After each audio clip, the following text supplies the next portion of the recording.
Hi, I'm Matt Might, and as a scientist professor in genetic medicine, patients like you often come to me asking, how can cell and gene-based medicines benefit me? So I'm going to answer a few frequently asked questions for you so that you have a better understanding of how cell and gene-based therapy may impact you. A lot of people don't understand the full potential of what's now possible with cell and gene-based medicine, so it's critically important that the public and patients get educated about what we can do today. Cell and gene medicine are new kinds of therapies in which we're using products from the body itself as medicines.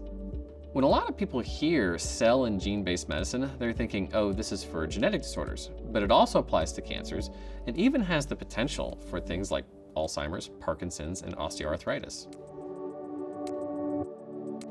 With gene therapy, the medicine in this case is a gene.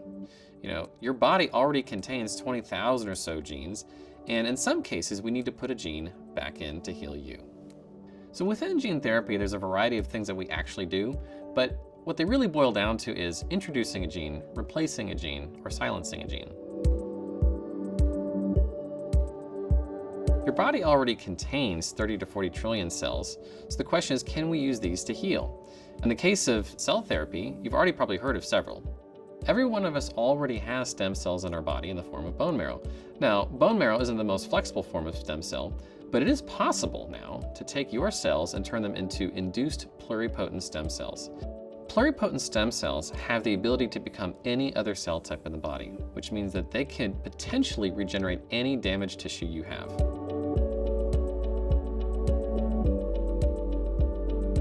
With gene-modified cell therapy, we take your cells, usually from your blood, we modify them to give them some enhanced capacity, and then we put them back into you. So for example, we could take out immune cells, modify them so that they're better able to fight cancer, and put them back into you.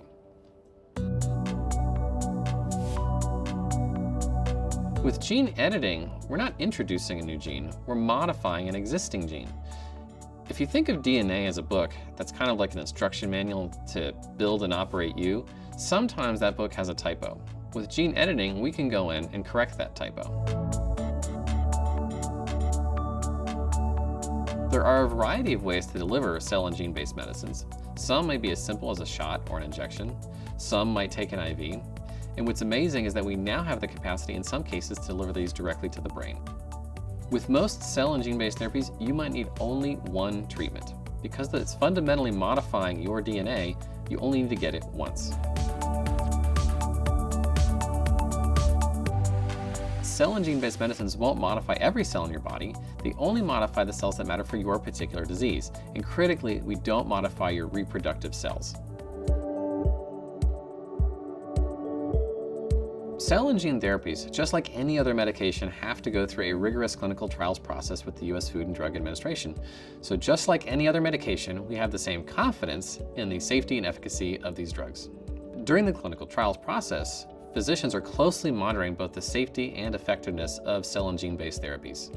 Some cell and gene-based therapies are already available, and many more are in clinical trials. You may still have questions about cell and gene-based medicine, and the good news is there are great resources out there for you.